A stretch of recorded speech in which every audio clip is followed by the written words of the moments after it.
Está começando o novo InfinishCast, esse InfinishCast número 16, que na verdade é o 17º podcast, porque como vocês aqui são os nossos convidados, são devs, vão entender por que aqui é o 17º episódio, mas a gente numera 16, porque, né, o programador começa a contar a partir de zero.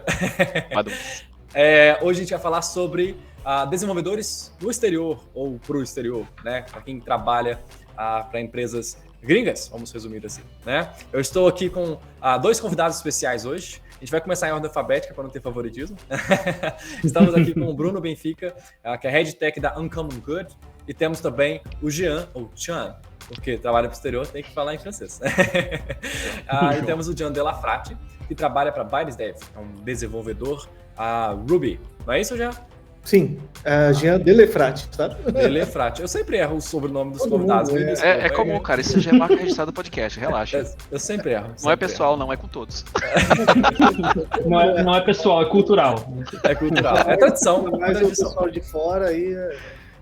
Pois é, tradição. Ainda mais que a gente tá falando sobre devs no exterior, então errar nome aqui tá permitido. E estou aqui também com a Ale Rosteste, como sempre.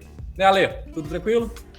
Tudo jóia, tudo bem, tudo bom, tudo vai, como é que vai? Bom dia, boa tarde, boa noite. Espero que você esteja curtindo mais um episódio desse podcast. Esse podcast promete muito, eu tenho certeza que você vai gostar e no final você vai deixar aquele comentário maroto dizendo pra gente assim, ó, gostei. E você pode até começar já curtindo e se inscrevendo no canal nosso, tá? Compartilhando lá o Spotify, virando afiliado nosso lá na newsletter, comprando uma camisa da... Mentira, gente, não é assim. Ainda não tem. Ainda não tem, a gente não chegou nesse nível de ter merchandise do nosso podcast, mas um dia a gente chega lá. Chegamos. Bom, eu tenho, né? Tem. Então, e tem um negócio, tem um segredinho aí pros convidados, hein? Depois de 1 ou 2 semanas eles recebem uma surpresinha. O que será que é? Daqui a 2 semanas. Chip da Claro. Mentira, o cartão da Renner. Zoeira. Então, vamos lá. O pessoal tá com certeza muito curioso para saber mais sobre os nossos convidados. E, como eu falei, em ordem alfabética, vamos lá. Bruno, fala pra gente, deixa o pessoal te conhecer um pouquinho. Fala quem é o Bruno pra gente. Bom, a gente sabe que ele já bem fica. Tudo. Piadinha ruim. Aê! A primeira foi minha! First! Vai dar um count aqui na First. Contagem de piadas ruins. Vai dar tipo número 1. Bom, vamos lá. Meu nome é Bruno, né? Eu sou o Head de Tecnologia da Uncommon Good. Uncommon Good é uma empresa e a gente faz software para ONGs. Né? Hoje a gente só tem atuação nos Estados Unidos, mas em breve vai ampliar para a Europa. E eu estou tentando convencer todo mundo lá em cima para trazer para cá também. A gente hoje trabalha, né, o nosso stack lá é PHP e Vue.js, né, pelo menos por enquanto. Algumas surpresinhas estão para começar a entrar para a gente no próximo ano que vem. A gente provavelmente vai começar a fazer a gente não tem aplicativo, né? Então a gente provavelmente vai começar com Flutter, né? E aí a intenção, a gente precisa medir ainda, é talvez substituir o nosso front-end de Vue.js por Flutter, ou talvez alguma coisa mais simples. Estamos decidindo ainda, e o back-end provavelmente vai ser feito em Rust. Mas essa é Coragem? Esse é o background da empresa, né? Eu tô já há 20 anos desenvolvendo software. O que faz com que eu esteja extremamente cansado, né? E que eu queira, né, assim, o sonho de todo desenvolvedor quando entra na carreira de tecnologia, ele olha e fala, nossa, salários altos, eu vou comprar minha própria ilha. Depois de 20 anos a gente só quer comprar uma fazenda, plantar cogumelo e ficar doidão com os cogumelos, qualquer coisa assim.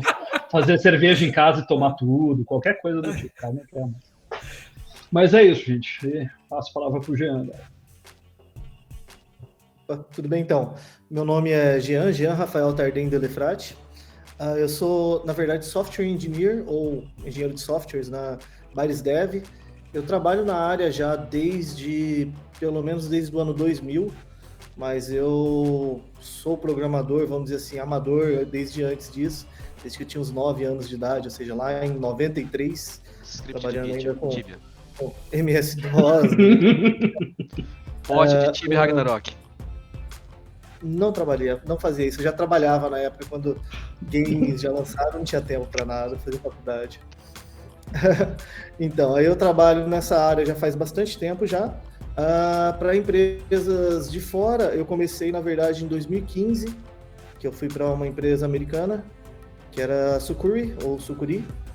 que é uma empresa de segurança, então trabalho nessa área aí. Eu gosto bastante da área de segurança, trabalhei já bastante com isso, inclusive tem até um hacker club aqui na minha cidade, que eu sou um dos fundadores. Bom, enfim, eu trabalho nessa área já há bastante tempo, esse que é o ponto.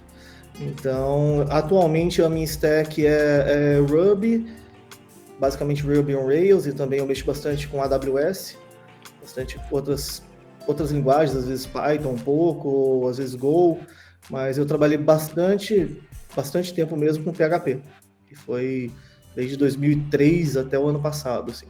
Ó, perguntinha. Mas, a perguntinha que não quer calar. O PHP não morreu? Ih. Não, A gente acha...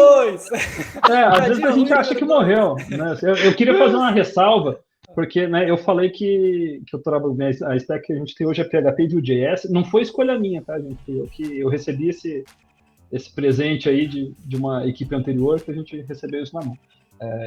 Provavelmente eu teria escolhido Python, porque, enfim, eu gosto muito de Python, eu tenho Python tatuado, então provavelmente faria um pouquinho diferente mesmo.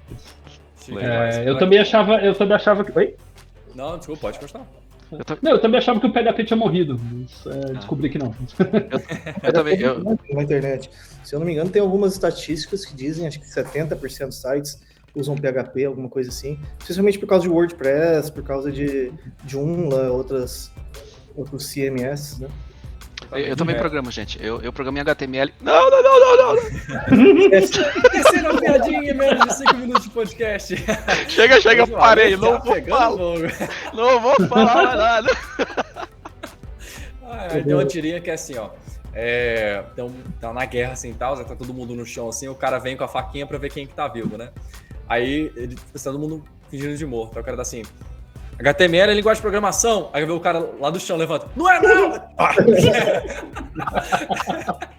Pronto, achou. Achou um view.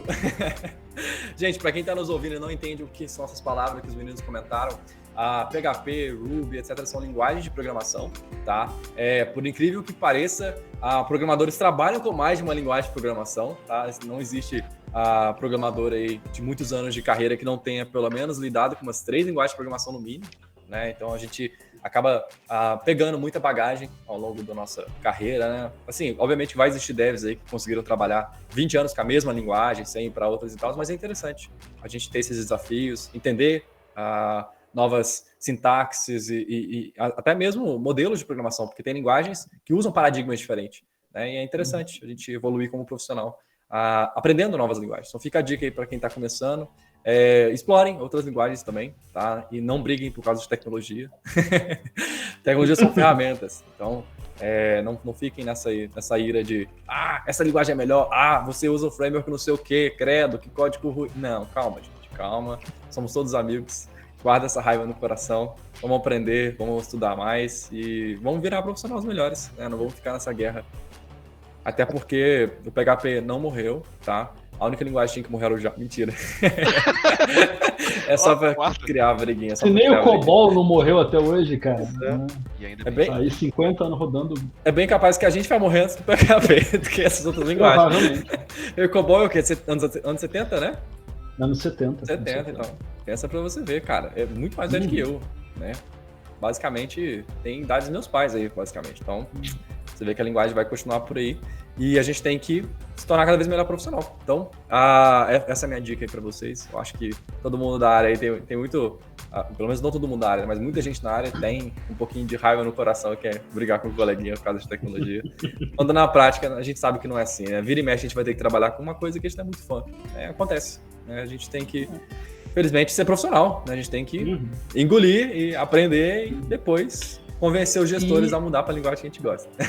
E isso acontece até entre os grandes, não sei, né? Vocês conhecem o Edgar Dijkstra? Edgar Dijkstra, não. Dijkstra. O Dijkstra era um não sei se é Dijkstra ou Dijkstra, enfim. Né, é um grande criptógrafo, um dos maiores matemáticos, um dos grandes nomes da ciência da computação.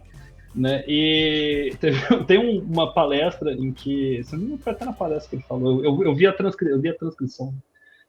em que ele fala que orientação a objeto é uma ideia tão ruim que só poderia ter vindo da Califórnia mesmo. Então, né, até mesmo os grandes nomes, né, fazem os seus play wars, tem suas brigas por tecnologia. Pois é, ainda tem a galera que briga por causa de arquitetura, por causa de paradigma, etc. Então, eu acho que cada um vai encontrar aí aquilo que você mais gosta, aquilo que você vai mais querer se especializar, e você vai acabar virando um excelente profissional independente do que você escolheu, né? Desde que você faça com muito tempo, com muita garra, você acaba mandando muito bem. Eu falo isso porque eu também vejo muita briga nos grupos do pessoal falando o OPP é muito ruim, né? Orientação à programação.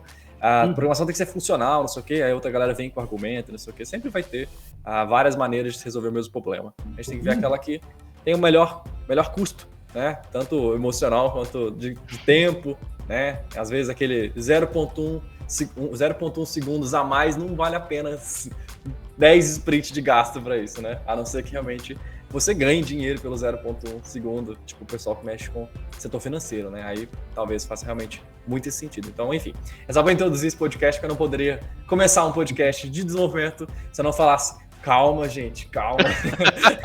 Não vamos brigar, calma. Tem espaço para todo mundo, o mercado é muito grande. Felizmente, o mercado é muito grande. Na verdade, é grande demais, né? Existem muito mais vagas do que devs no mercado. Então, a gente tá... o mercado tá naquela correria em busca dos devs. E é justamente por isso que tem tanta vaga, e é por isso que a gente fez esse podcast, porque aparentemente os gringos são loucos nos brasileiros e adoram o nosso trabalho aqui, tanto porque eu acho que a gente manda muito bem, a gente vai falar sobre isso também, mas também porque a gente tá um mundial barata, né? Mas calma, fica até o fim do podcast que a gente vai falar tudo sobre isso, né? Então a primeira coisa que eu queria saber de vocês, meninos, é o seguinte: por que trabalhar no exterior, né? Quais são os benefícios em trabalhar no exterior, na opinião de vocês? O Jean quer começar?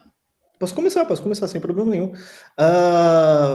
Obviamente, em primeiro lugar, dólar, né? Receber em dólar, euro, dinheiro, obviamente, esse é um dos, vamos dizer assim, os maiores chamarizes, né? Obviamente, as empresas do exterior, em geral, pagam melhor do que as empresas brasileiras, isso não tem nem diferença, não tem nem como comparar, você comparar.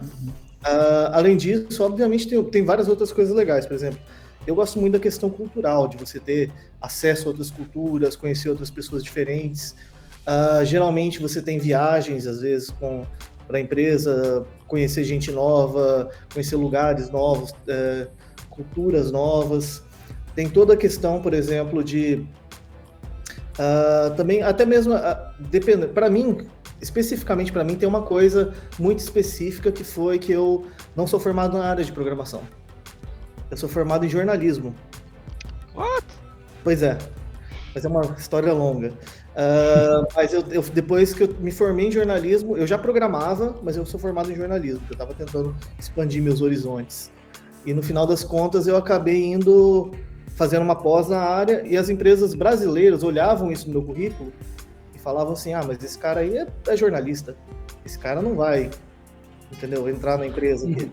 Tendo que uma empresa, geralmente, às vezes uma empresa americana, ele vai ver muito mais, vou fazer um teste com esse cara aqui para ver, entendeu, vou testar, vou ver aqui como é que é esse cara, se esse cara é bom mesmo, e se ele for bom, ele entra. Então é uma questão muito mais técnica lá fora do que currículo, do que quem indica, como é aqui no Brasil às vezes, certo? Então tem muito mais uma visão assim mais direta, mais técnica mesmo, sem essa questão mesmo de currículo. Para mim isso é bacana. Tem várias coisas, também é lógico, obviamente, eu tô trabalhando desde 2015, já estava trabalhando de casa. Então, obviamente, o work from home, né, trabalhando de casa desde essa época já foi uma grande diferença. E eu acho que hoje em dia é muito isso, a pessoa tem que saber um inglês, ou pelo menos uma outra língua, entendeu? E para pelo menos ter essas oportunidades. A pessoa tem que expandir mesmo, assim. E fora também trabalhar com grandes clientes, trabalhar com empresas grandes, enfim, todo o know-how que você ganha disso é muito bacana. Você tem muito mais oportunidade. Eu concordo com o Jean, cara. Eu acho que na questão da moeda estrangeira, né? Eu tive na outra situação, cara. A minha vida, a minha carreira ao longo dela, eu tive momentos muito legais, mas eu tive, acho que se você botar na balança, a quantidade de momentos trágicos foi igual, sabe? Né, eu tive a oportunidade de, né, hoje, né, eu moro no Brasil, né, ganhando em dólar, trabalhando para fora, mas eu tive a oportunidade de fazer o oposto, de morar em outro país ganhando em real, né, e foi horrível. Eu trabalhei, eu passei 3 meses morando na França, trabalhando para uma empresa francesa, mas era para o escritório brasileiro, então eu estava ganhando em real e gastando em euro, né?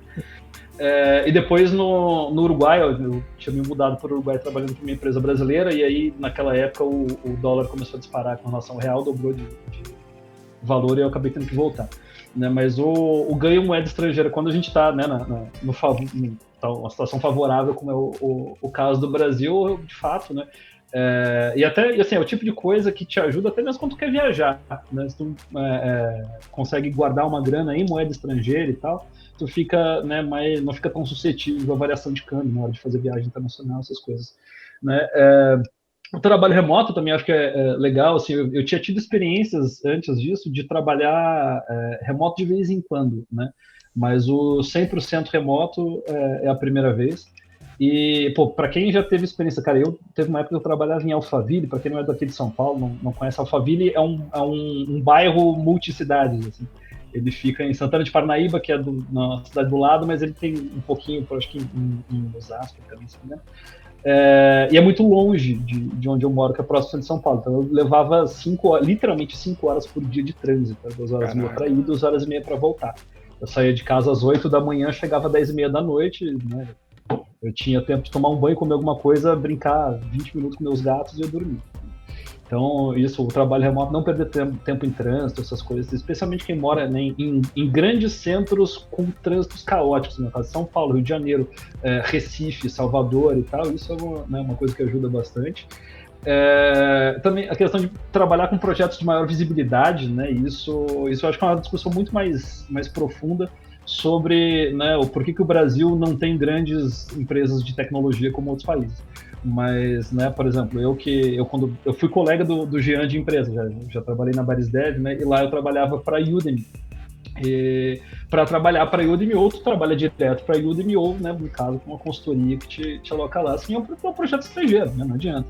Então, né, por melhor que seja, né, sei lá, se o cara tá fazendo um projeto gigantesco numa plataforma de petróleo para Petrobras aqui no Brasil, tenta mostrar isso para um gringo, não tem grande valor para eles, sabe? Por mais que assim, a Petrobras seja uma empresa louvável, com, né, a tecnologia de extração de petróleo em águas profundas mais avançada do planeta é a gente que tem, a Petrobras que faz.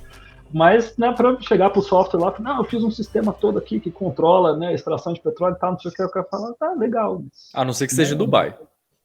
Se tiver nas Arábia lá, o cara falou, exato. Ok, aí os caras falaram, opa, eles entendem, né? Tá... porque aí já é a maior exportação do lugar, né? Mas acho que um negócio que mais me chamou a atenção, cara, como eu falei, a minha carreira em muitos momentos ela é trágica, né? Eu acho que foi a questão do respeito. Né, eu tive, né, o desprazer de sofrer assédio direcionado em voz alta na frente da equipe inteira por 2 anos dentro de uma empresa, né, então eu sei o quão terrível pode ser, né, e isso assim, cara, quando eu saí dessa empresa, eu fiquei 6 meses sem conseguir fazer entrevista, de tão destruído psicologicamente que eu tava, né, e isso mas não chegou nem perto de acontecer, sabe, eu tô trabalhando, né, para empresa estrangeira desde 2020, já são, né, quase 3 anos, e nunca cheguei perto de qualquer situação com assédio, o respeito é muito grande. E no caso dos gringos em específico, né, do pessoal dos Estados Unidos, eles são um pessoal muito cheio de dedos para absolutamente tudo. Então, porque eles tentam assim, não te ofender de absolutamente nenhuma forma. Então, às vezes eles fazem até alguns rodeios que é meio chato de conversar. Né, porque de qualquer forma pode se sentir ofendido, isso pode dar um bafafá, então né, o respeito lá é muito grande, às vezes até chato a quantidade, né, mas acho que para mim são essas as principais vantagens, né? Ganho moeda estrangeira, a visibilidade dos projetos, não ter que sair de casa para trabalhar, né, e o respeito. Isso é legal, é uma pena que o Brasil tenha poucas empresas de tecnologias grandes, né, que a gente não tem essa oportunidade de trabalhar tanto assim, né? Pois é, mas aí, assim, cara, a gente precisa sempre evitar política e tal, mas eu vou tentar puxar pro lado da economia, que se a gente olhar todos esses países que têm as suas empresas grandes, os Estados Unidos que tem Google, Microsoft, Facebook, etc., a China que tem a Tencent, que é gigantesca, também o Japão tem a Microsoft, a Microsoft tem a Sony, tem a Nintendo, tem, né, mais um monte de Honda, um monte de empresas de tecnologia, a Coreia do Sul tem Samsung, LG e tal. Né? Isso tudo aconteceu com a ajuda do Estado, né? Então não adianta, toda pesquisa e desenvolvimento do mundo é feita com a ajuda do Estado, né? Então, e aí aqui no Brasil a gente, como eu falei, sem querer entrar na política, a gente não achou o nosso ponto ainda. Exato. Acho que seria até um podcast muito bom a gente falar sobre gigantes da tecnologia. Acho que seria interessante falar sobre as Big Four e tudo mais e tal. No Brasil temos algumas empresas com muitos funcionários na área de tecnologia, tipo a TOTS, que faz sistemas empresariais e tal. Mas acho que muito da tecnologia brasileira está focada no setor empresarial, né? Pouco ali realmente do consumidor final. A gente não tem uma equivalente a uma Microsoft da vida, né? Algo assim, focado no setor de tecnologia para o consumidor final. E acaba que as pessoas nem ouvem, né? Que existe aquela empresa. E às vezes a empresa é muito grande. Eu conheci empresa brasileira que tinha, sei lá, 10 mil funcionários, atendia players gigantescos no mundo, era brazuca 100% e eu nunca tinha ouvido falar a empresa. Porque porque não atendia consumidor final. Então não conhece, não tem visibilidade. Né? Só quem é da área realmente conhecia. Mas super interessante esse ponto de vista de vocês. É legal, principalmente quando você trabalha com clientes grandes, né? Eu lembro, também trabalhei na Sucuri junto com o Jean, e lá a gente atendia empresas como a Nginx, tipo, que é o software web que o pessoal usa, sei lá, muitos sites na internet dependem da Nginx para funcionar, né? Dizer que é uma das tecnologias mais usadas no mundo, né? E a gente atendia eles lá. É interessante você atender o cliente assim, né? Ter um cara desse como cliente seu. É muito interessante ter esse tipo de acesso. Eu acho que até completando uma coisa que o Bruno falou, ele falou sobre grandes centros. Eu sou o oposto, eu trabalho numa cidade médio porte, assim, e a diferença que você também pode trabalhar hoje em dia, né, em cidades pequenas, ou cidade de médio porte, pequeno porte, ou cidadezinha do interiorzinho, ali, desde que você tenha uma internet boa, porque você não tem uma oportunidade de trabalhar, por exemplo, hoje numa Google da vida, a não ser que você morasse há uns anos atrás, vamos dizer, você não teria, a não ser que você morasse na Califórnia. Hoje em dia, não. Hoje em dia você pode estar em qualquer buraquinho ali, sabe, numa cidadezinha que tem 2 ruas ali e você está trabalhando. Eu trabalhei eu morei um tempo com os meus pais, quando eu me separei, e é um sítio no interior aqui. E assim, eu tinha uma internet boa ali, ficava o dia inteiro ali trabalhando ali com pássaro no fundo, com lagoa pescando, enfim. É a vantagem que a gente tem hoje em dia, né, com essa questão de trabalhando de casa, né? A gente tem um colaborador na outra empresa que vira e mexe, a gente tem que falar com ele para diminuir o som das araras que tá no fundo da caldeira. É real, acho que a lei já fez cálculo. Sim, maritaca. Cara, caraca, é muita mesmo. É alto pra caramba. Né? Tem um dos desenvolvedores que trabalha comigo, que ele é de Porto Rico, né? Da Costa Rica, né? E o lugar onde ele mora é muito bonito, muito arborizado, assim, tal. E aí vira e mexe, ele faz as reuniões com a gente, ele abre a câmera, tira o background, né? E aí ele mostra um monte de árvore atrás, uma praia linda pra cacete, assim, um monte de passarinho voando, nossa, cara. E assim, a gente tá em setembro, quase outubro, né? Eu em janeiro eu tô me mudando de São Paulo, eu não sou daqui, eu sou de Porto Alegre. E aí eu tô, né, eu achei que a gente ia ter algum desempenho satisfatório aqui na pandemia, eu falei, 3 meses de pandemia, né, eu fico aqui em São Paulo e depois volto. A gente ficou trancado. Mas, né, eu tô indo embora. E, de fato, mesmo para centros menores, assim, foi o que o Jean falou, né? Cara, tem uma internet boa, já era, sabe? Não tem mais o que... Né, uma qualidade de vida muito maior. E só um pontinho que eu queria fazer também, que o Jean falou, eu tinha anotado aqui para falar, mas esqueci, que é a questão do contato com outras culturas. Eu acho que, né, isso é legal no geral, né, mas pode ter pontos bons e pontos ruins. Por exemplo, eu tive dentro da minha equipe, né, em uma dessas empresas que eu trabalhei aí para fora, cara, a nossa equipe era muito, muito, muito diversa. A gente tinha um monte de latino-americano, mas tipo, tinha uma vietnamita, tinha um indiano, né? A nossa chefe era indiana também e tal. Então, tinha mais uns gringos. Então tinha gente de uns 4 ou 5 países diferentes. né? E, por exemplo, eu não tive nenhum problema com ninguém dessa equipe, mas um dos outros, que era latino também, ele teve muito problema com o indiano, né? Porque ele ficava reclamando direto, falou, cara, ele fica me tratando como se eu fosse uma casta inferior lá da Índia, que a Índia é uma sociedade que funciona com castas, né? Então existe esse preconceito social com castas mais baixas, e o cara era de fato de uma casta mais alta na Índia, assim, né? Então aí pode acabar acontecendo esse tipo de problema, né? Eu particularmente nunca tive nenhum, né, problema, eu sempre tive relações ótimas, e eu, sei lá, mas eu também gosto muito de conhecer outras culturas, eu sou meio aficionado em falar com gente diferente, entender coisa diferente. Eu falo 5 idiomas por causa disso, eu estou estudando russo para depois passar para o chinês para conseguir ampliar mais ainda. Caraca, 5 idiomas, parabéns. Cara. Cara, eu falo português, inglês, espanhol, francês e italiano, e aí agora eu pretendo ainda pegar o russo, o árabe e o mandarim. E falar Klingon também, cara, assim, né? Respeito aos nerds.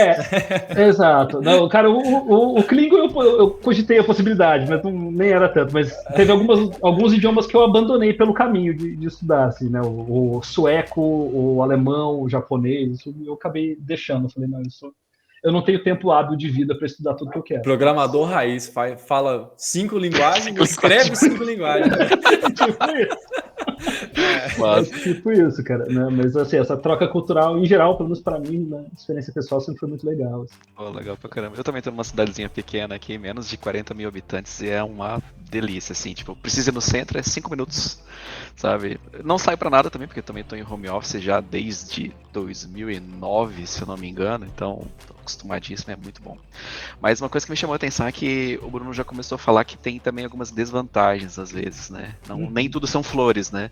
Então, assim, na experiência de vocês, né, o Norton também, que também trabalhou um tempo pra gringa também aí, quais que são as desvantagens do trabalho no exterior? O que vocês acham, assim, que talvez que marca mais? Tipo isso, né? Começa por aí, né, João? Cara, tem algumas coisas que... Vai lá, João, vai lá. Não, pode falar, fica à vontade. Eu falo assim, só tem algumas coisas que podem ou não ser desvantagem, depende, né? Porque, por exemplo, em geral, o que te oferecem é o seguinte, tu segue o teu calendário local ou o calendário do país, né?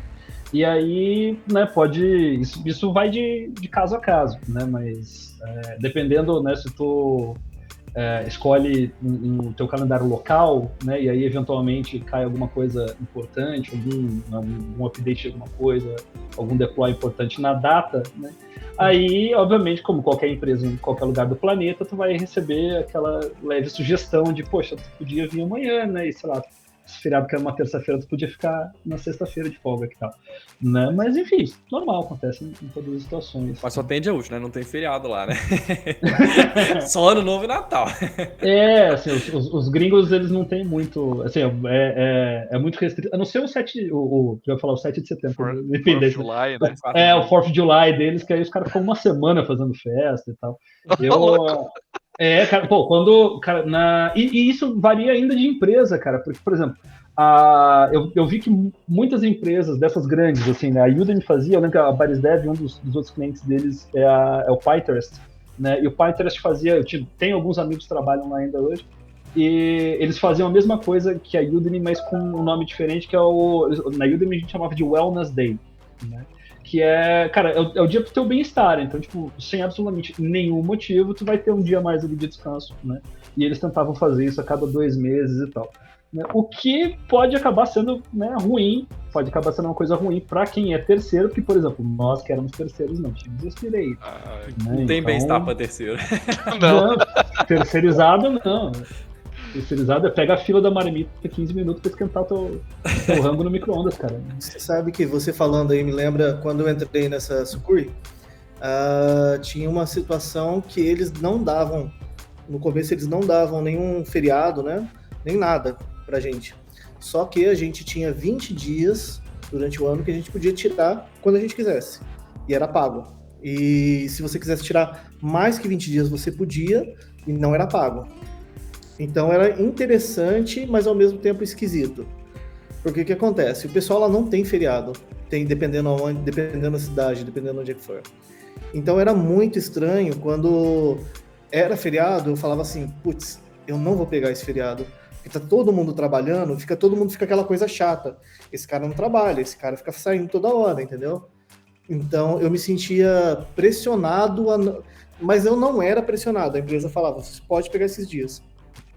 Mas, ao mesmo tempo, eu me sentia meio pressionado a não pegar esses dias. Então, era meio estranho, assim. Ao mesmo tempo que era bom, porque eu podia pegar o dia que eu quisesse, a hora que eu quisesse, eu nunca pegava. Eu fiquei mais de um ano sem pegar um feriado, porque eu falava assim, eu sentia estranho. Tinha um monte de coisa para fazer, por que eu vou pegar o dia, aquele dia? Então, às vezes eu pegava, sei lá, um Natal, um Ano Novo, mas nos outros dias eu falava, tô trabalhando de casa mesmo, levo o computador e fico trabalhando lá. Entendeu? Eu concordo contigo. E é engraçado, né? Porque aqui no Brasil a gente tá acostumado com 30 dias de férias. Lá fora não é comum 30 dias de férias. Não é 21, cara.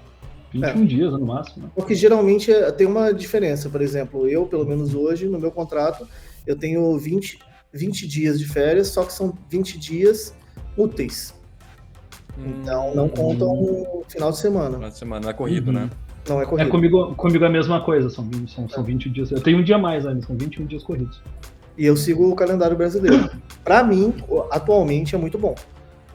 Eu tenho, além dos 20 dias, tem algumas desvantagens. Por exemplo, por não ter carteira assinada, obviamente, eu não tenho férias, enfim, com os 30% das férias, não tenho 13º, não tenho auxílio-desemprego, alguma coisa assim.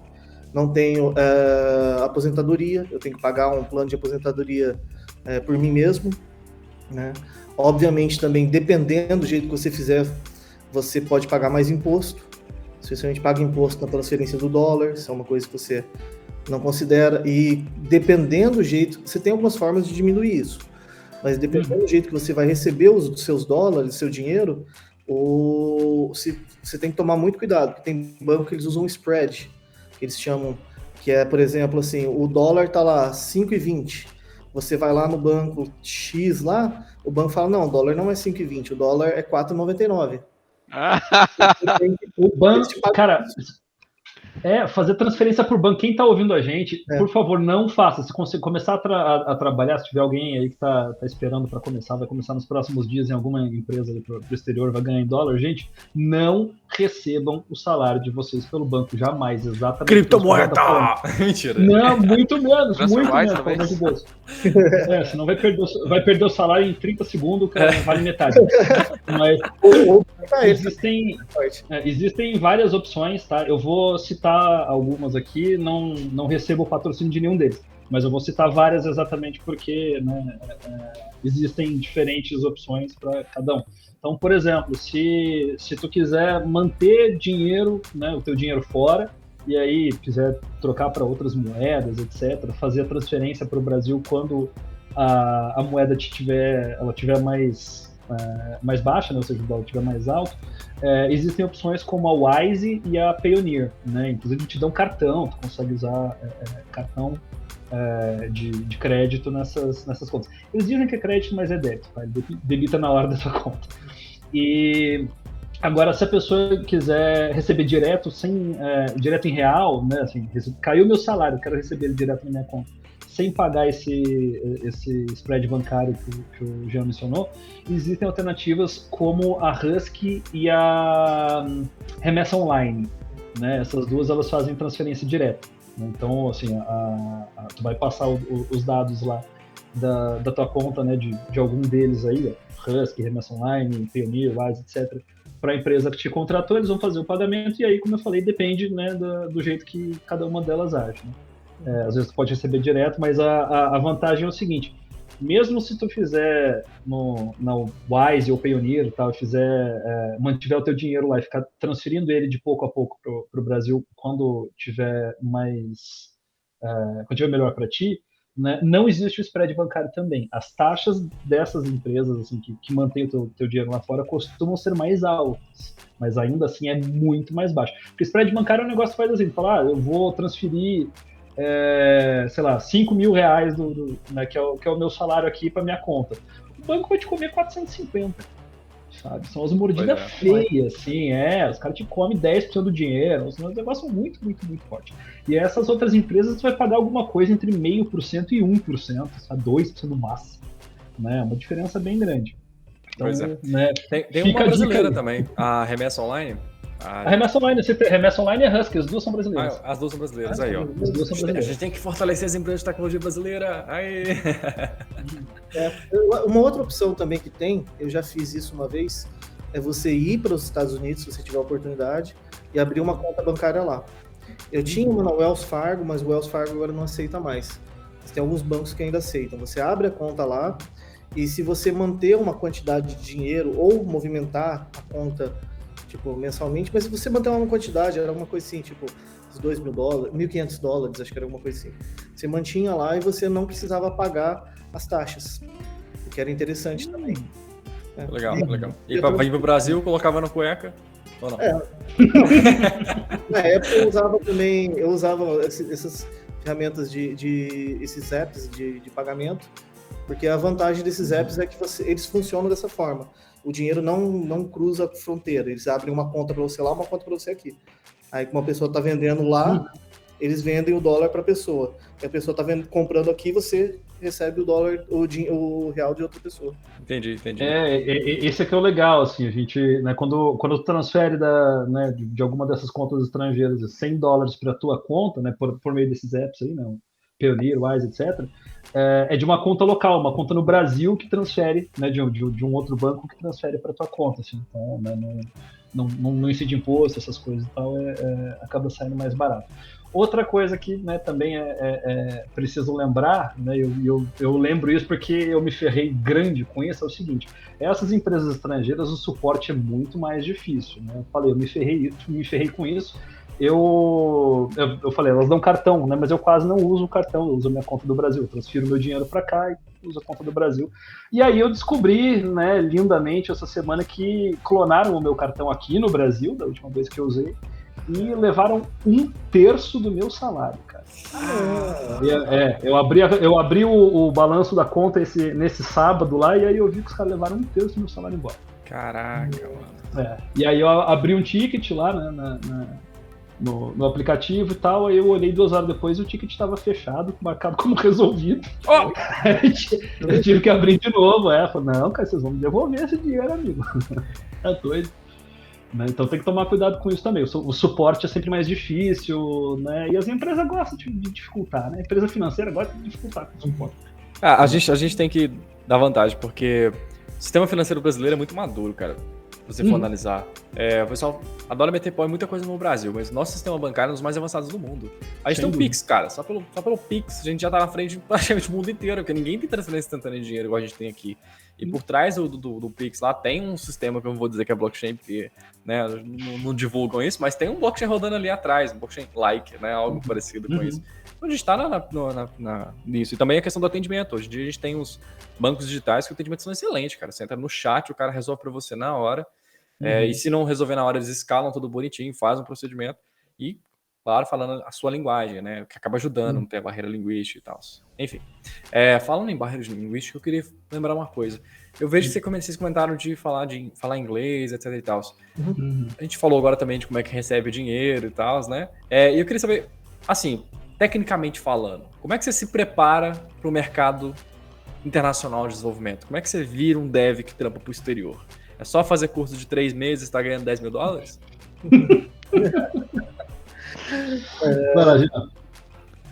Basicamente, não, brincadeira. Sim, chuva de dinheiro. Na verdade, assim, inclusive uma das dificuldades, às vezes, de você entrar dessa área mesmo, de você trabalhar com a empresa de fora é essa. Você concorre com muita gente, né? O pessoal vai contratar gente do mundo inteiro. Então, não tem jeito, você vai concorrer ao mesmo tempo, você aqui com o indiano lá, com o japonês, com o russo, enfim, com todo mundo, com os próprios americanos que vão estar ali, se for na empresa americana, o próprio pessoal do mesmo país.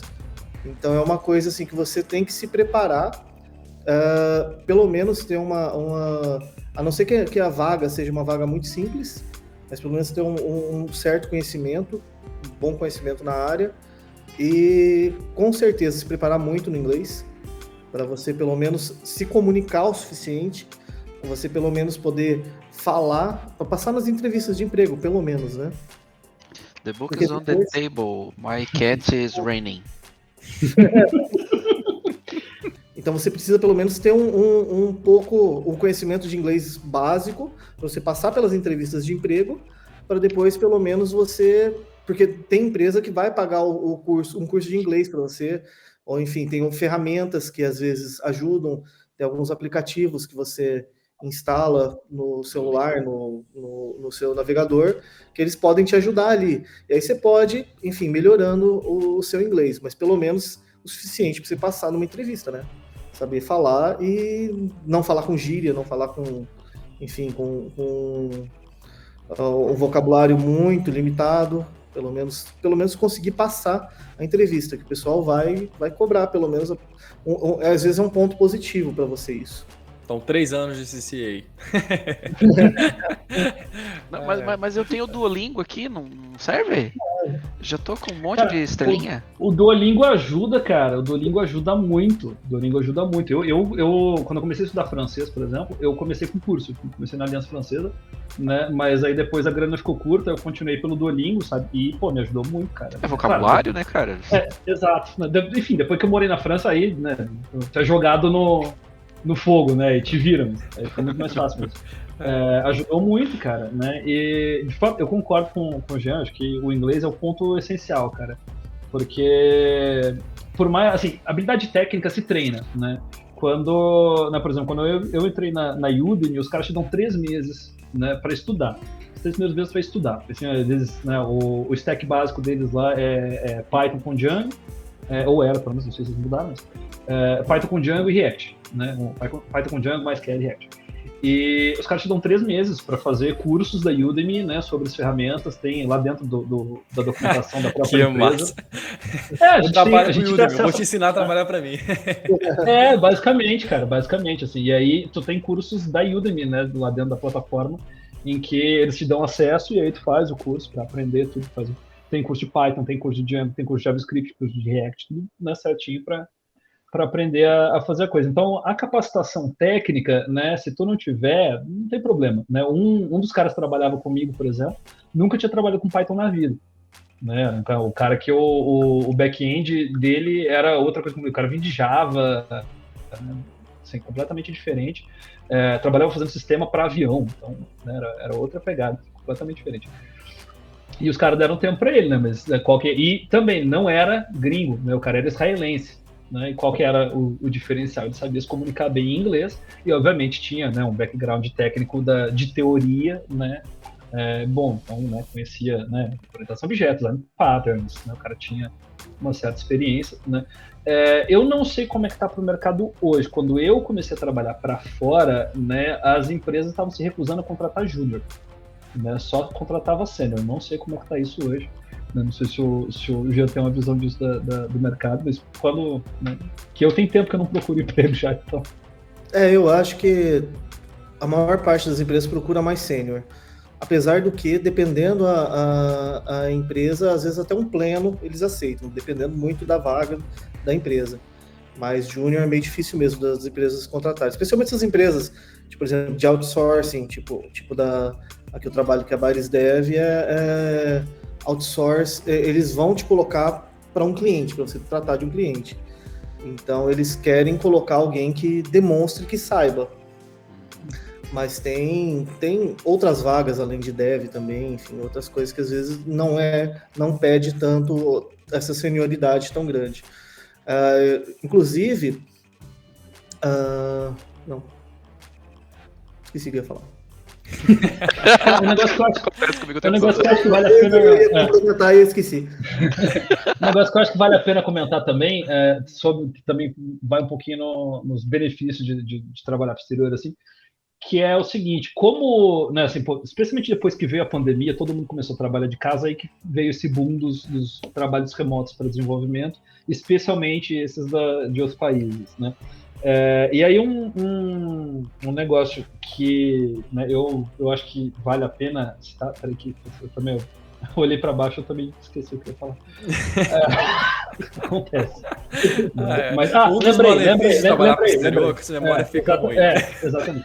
Não, fim do dia, a cabeça tá cansada, né? Mas eu lembrei que eu ia falar, que é o seguinte, quando tu sai de um cliente, né, como é muito difícil achar profissionais bem qualificados para essas posições para o exterior, então, em geral, a empresa prefere te manter na geladeira e continuar te pagando, né, o salário até te colocar em outro cliente.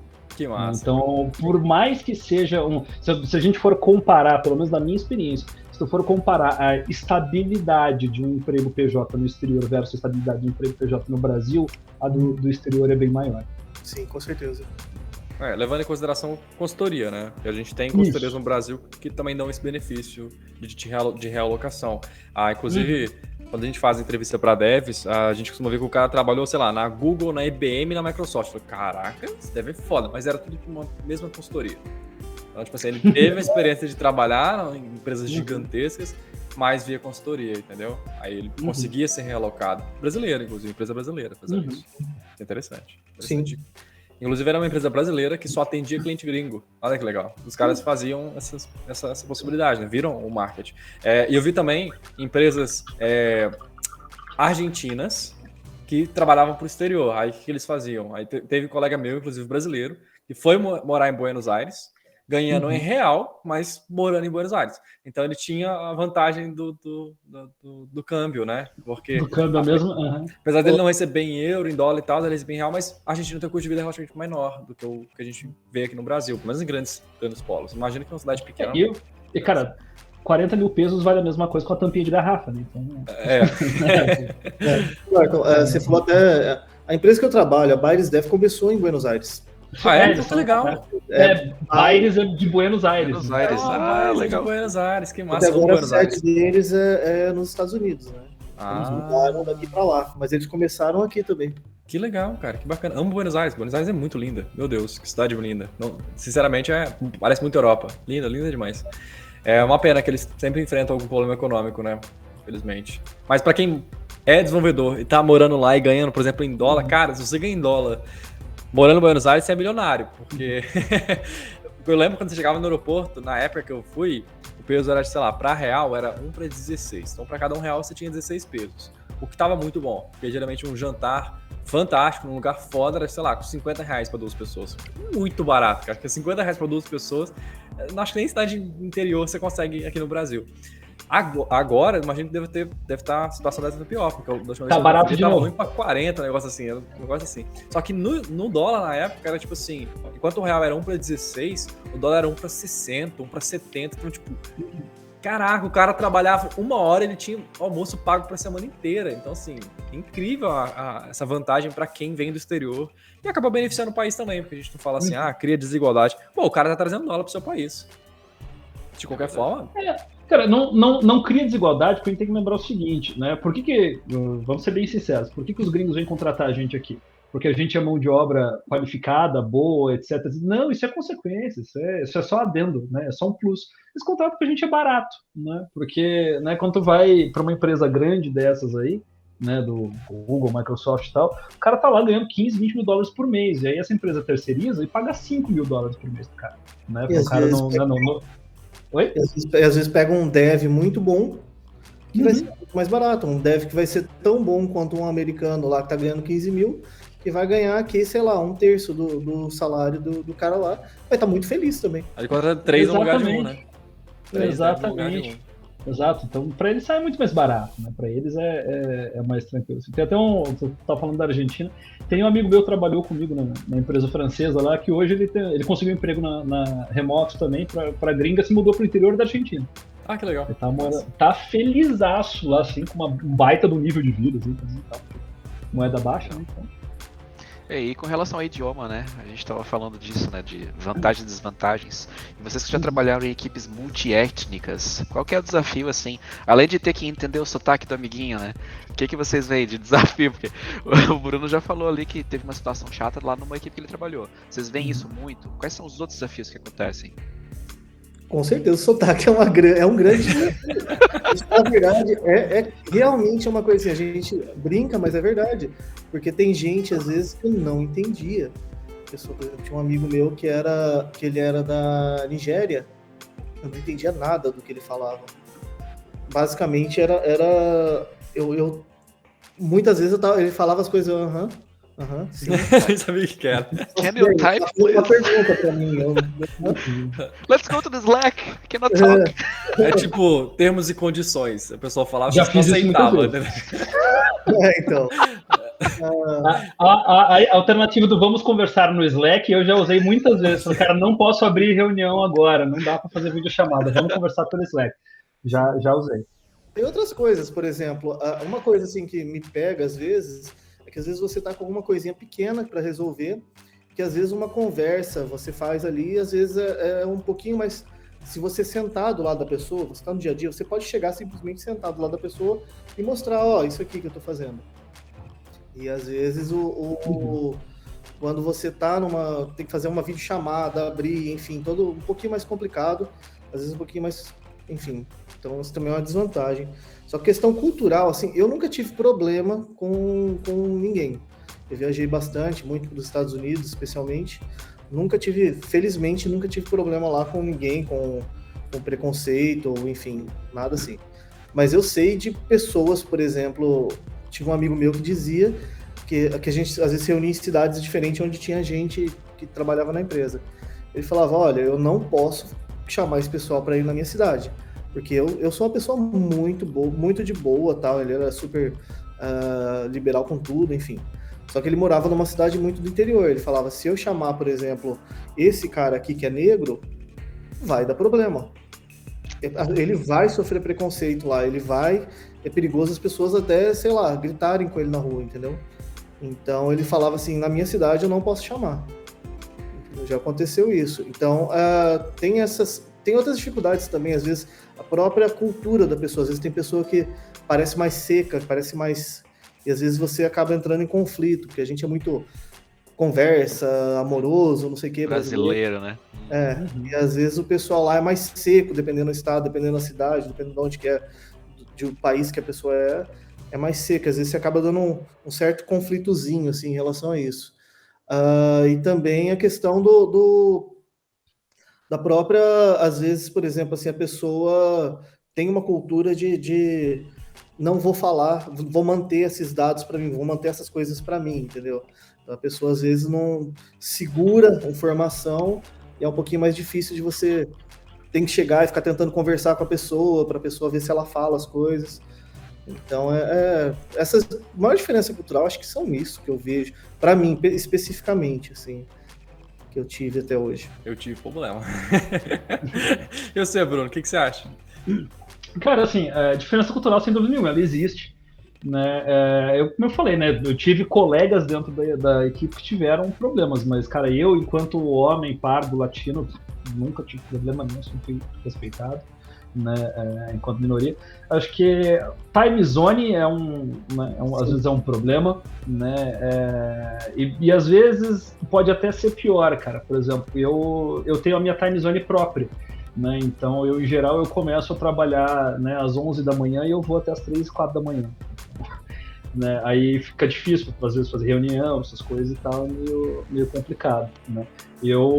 Quando eu trabalhei na Google já, né, fui terceirizado lá, e aí a gente fazia reuniões diárias com o escritório da Índia, e eu tinha que estar no escritório às 7 da manhã para fazer reunião. Assim. Então, sair de casa 15 para 6, assim, tipo de coisa. Né? Então, às vezes, acaba sendo chato. Aconteceu, né, teve vezes que eu tava cansado de trabalhar e aí eu virei pro meu par lá no escritório e falei, cara, na boa, eu vou fazer reunião de casa hoje, tu faz aí e tal, ou, né, a gente faz a reunião mais tarde. Aconteceu de eu fazer reunião e o cara do outro lado tá de pijama. Assim. Então, eu já fiz muita casa de pijama. Acontece, o cara tava lá sentado na cama dele pronto pra dormir, ia fazer reunião e ia virar pro lado dormir, sabe? Né? Então, esse tipo de coisa acontece. A questão do sotaque, eu acho que, cara, às vezes é um pouco de empecilho, mas eu acho que, no geral, o pior é que todo mundo, sem exceção, né, fala broken English. Todo mundo, sabe? Por melhor que seja, por mais tempo de estudo que tu tenha de inglês e tal, eventualmente tu vai, né, cometer algum equívoco ali e tal. Normal, a gente comete até no próprio idioma, né? Então, meio... Os ingleses, eles têm uma expressão, eles dizem que o idioma mais usado nas reuniões internacionais é o English. English. Então, Nossa, Então que maldade. É basicamente isso que acontece. Todo mundo fala uns broken English. Eu tento atenuar isso, né, de maneira que, assim, quando eu faço reunião com latinos, né, então, o meu time inteiro de desenvolvimento de latinos, né, então, somos, eu, né, sou brasileiro, tem mais um outro que é gaúcho também, inclusive, mas esse tá no Rio Grande do Sul. Aí tem 2 mexicanos e um costarriquenho, né. E quando a gente está fazendo reunião e não tem ninguém de outras áreas, de outras diretorias e tal, a reunião é em espanhol. Enfim, né? Porque, né, dos 5, o único que não fala espanhol é o outro brasileiro e ele entende. Mas reunião em espanhol, mais fácil, cara. Ó, eu tive um problema com diferenciação de cultura, viu? Vários, na verdade, não foi só um, não. Nossa! Sério, mas assim, tudo por acidente, sabe? Sem querer, porque às vezes o que eu faço aqui pra mim é normal, pra pessoa é uma ofensa.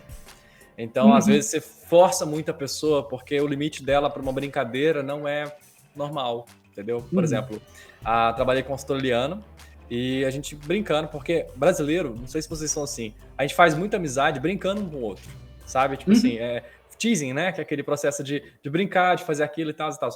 O australiano, pelo menos, os australianos que eu trabalhei, tinham 0 pavio, sabe? Um pavio curtíssimo. Curtíssimo, entendeu? Então, assim, você fazia uma brincadeirinha assim e tal, eu não lembro o que era, sei que o cara, acho que ele era policial, antes de virar dev e tal, e aí eu perguntei pra ele, cara, que legal, massa, né? Uma transição bem diferente, eu nunca vi alguém que veio da área assim e tal, militar, eu acho que ele era. Eu perguntei, você já teve situação onde você teve que atirar em alguém ou algo assim? Normal, curiosidade saudável, né? Aí ele falou assim, tive uma situação que eu tive que atirar e tal. Eu falei assim, cara, você deve ter deixado muito abalado, que sinto muito por isso e tal. O cara ficou bravo comigo. O cara estourou. Tipo assim, saiu andando, puto comigo, bravo, não sei o quê. Eu falei assim, cara, o que eu fiz de errado? Tipo, Aí eu perguntei aos meninos, falei assim, cara, eu falei alguma coisa que deu errado pra ele? Aí depois ele chegou pra mim e falou assim, não, é porque eu fico... Essa situação eu fico meio... Eu não consegui lidar ainda com essa situação, não sei o que e tal. Eu fiquei tipo, caraca, beleza então, de boa, né? Acontece isso. Infelizmente, não é todo mundo que tem essa coisa. Aí depois, um australiano amigo dele também, uma situação parecida com essa, tipo, a gente conversando do nada, o cara estourou, porque talvez eu fiz um pavio muito curto, entendeu? Então eu já entendi que, tipo, com o australiano eu vou ter um pouquinho mais de cuidado, eu vou ser igual você comentou, né? Eu vou começar a ficar um pouco mais, deixa eu respeitar mais o cara, não entrar muito na vida pessoal dele. E aí, quando eu tinha essas reuniões de equipe, né, que era fora do país e tal, eu evitava conversar sobre qualquer coisa pessoal com a pessoa e falar só de assuntos gerais. Eu sei que se eu quisesse conhecer o cara mais profundamente, eu tinha que respeitar os limites da cultura dele e às vezes perguntar alguma coisa desse tipo é ofensa, entendeu? E aí, foda. Então, assim, tive essa situação. Tive situação com uma moça indiana que eu trabalhei. Cheguei no inglês, né? Cheguei pra ela e falei, nossa, seu código ficou muito bom, parabéns, não sei o quê.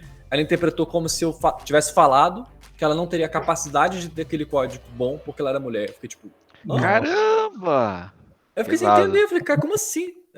Será que ela entendeu que eu falei que o código dela tá bom por ela ser mulher? Eu falei, não, mas eu não falei isso. Eu falei, caraca, muito bom seu código, tô vendo muita evolução. Ela interpretou do tipo, então eu não sou capaz de fazer, tipo, eu fiquei tipo, caraca, o que tá rolando? Aí, várias vezes tive essas coisas, assim, sabe, que obviamente não impactam no geral, nunca fui reportado pra RH nem nada disso, até porque eu nunca fiz nada de errado.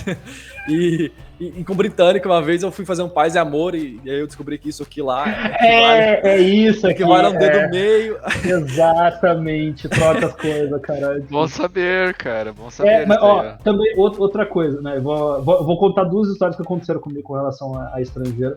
Uma, eu trabalhava com uma indiana também, e ela era diretora.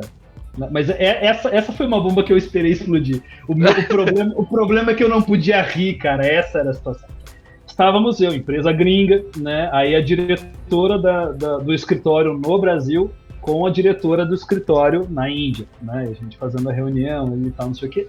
E elas me viram com a cuia de chimarrão, certo?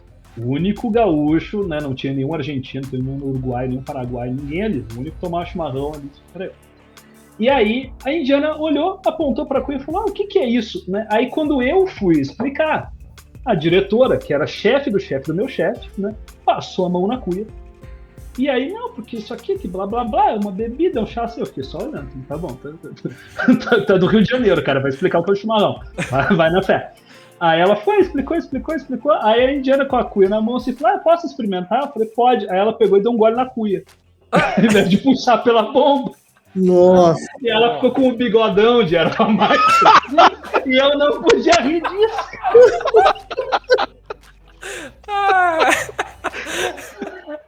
Sabe? Então, às vezes é difícil, às vezes ter essas situações, mas a outra que eu ia comentar, que não foi uma situação, mas aí fica a dica para quem estiver procurando, é que é o seguinte: a gente aqui no Brasil, a gente não tem muito disso de, não pode usar tal palavra que é feia. Tem gente tentando colocar esse tipo de coisa, mas em geral as coisas que o pessoal traz aí é mentira, né? Então já começou a se inventar, por exemplo, uma história de que mulato é uma palavra racista. Não é, mulato vem do árabe muladi, né? Muladi é uma palavra em árabe trazida ao Brasil pelos malês, que foram sequestrados da África, escravizados aqui no Brasil, eram escravizados que eram alfabetizados em árabe, que sabiam ler e escrever, eram muçulmanos, né? E muladi significa filho de árabe com mulher estrangeira, né? Então aqui começou a ter esse tipo de coisa. Mas lá nos Estados Unidos isso é muito forte. Né? Então, por exemplo, existem palavras, eu vou falar aqui porque no nosso contexto não faz diferença, mas, por exemplo, nigger é uma palavra extremamente ofensiva para um negro. Só eles podem extremamente usar. Nem eles às vezes não usam, cara. Né? Assim, o negócio é tão censurado, né? A palavra é essa, assim, um tabu tão grande usar essa palavra, que, por exemplo, se tu tá explicando em inglês, né, para uma outra pessoa que esta palavra é ofensiva, tu não pode usar a palavra. Tu vai se referir né? Exatamente, tu vai te referir à palavra como N-word. Né? Falar, if you call a black person a N-word, it's offensive. Não pode citar essa palavra de nenhuma maneira, né? Tem uma entrevista do Chris Rock, ele fala assim: o único branco que pode falar essa palavra não fala. Ele estava se referindo ao Eminem. Ele falava que ele era o único branco que poderia usar essa palavra e ele não usa. Uhum. Isso ficou marcante, eu lembro dessa entrevista. Então, né, isso é muito, muito, muito forte lá, assim, né? Então, claro, tem uma outra variação de casa a casa. Eu lembro de um vídeo que eu vi uma vez de um mexicano, né? Assim, acho que não sei se filho de mexicano latino nascido nos Estados Unidos, mas enfim, o cara, né, tinha. Ele começa se identificando como mexicano em entrevista. Não, eu sou mexicano, não sei o que, blá, because us Mexicans and the niggers. Aí tá passando 2 negros do lado dele, e o cara olha pra cara dele e fala: o que tu falou? Aí ele vira e fala: não, eu usei essa palavra porque, eu sou oprimido também, cacete, eu sou mexicano, sou latino aqui e tal. Aí o cara vai chegando perto dele assim, cumprimenta, ele dá um baita de um abraço, né? É isso aí mesmo, porra, a gente apanha pra cacete nessa sociedade, não sei o quê. Né? Mas aí é a exceção da exceção, né? A regra é que tu não pode sequer usar essa palavra nem para se referir a ela. Pois é, por isso que eu sempre evitava, quando estava lidando com o pessoal de fora, a não fazer brincadeiras só em relação ao conteúdo em si, né? Tipo assim, fazer uma brincadeira sobre a parte técnica, né? Fazer um jogo de palavras, assim, com a parte técnica era tranquilo, mas nunca com características de ninguém. Característica, aparência, nem nada, né? E nem buscava saber mais sobre a pessoa, porque eu tinha medo de esbarrar nesses limites, entendeu? Uma palavra que eu parei de usar foi guys, sabe? Que são caras. Porque tem gente que acha ofensivo. Então, em vez disso, eu uso folks. Folks não é ofensivo, porque guys é só os caras. São os homens. Entendeu? Folks é o que o... É o tipo do povo, né? O Bug Bunny usa, né? O Bug Bunny. That's all folks. That's all folks, perna longa. Projeto APP, pessoal. O Gaguinho fala, né? Exatamente. Pessoal. Então, é uma palavra porque assim... Desculpa. Não, falei. Não, assim, geralmente eu pergunto para as pessoas, quando tem alguma mulher tal na equipe, na minha equipe tem uma mulher, na outra equipe também tinha algumas mulheres, e eu perguntava: tudo bem se eu usar gás? Porque tem gente que se sente extremamente ofendido com gás, e pouca gente sabe, a gente como brasileiro, porque você vê isso o tempo todo na TV, mas geralmente se você olhar no contexto na TV, ou por exemplo, quando é só homem, ou com uma mulher que fala assim: não, eu também sou um dos caras também, entendeu? Eu tive um britânico na minha equipe que ele chamava o pessoal de guys and girls. Seria tipo um senhor e senhoras, entendeu?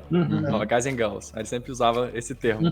Pra Ladies and gentlemen. Ladies and gentlemen.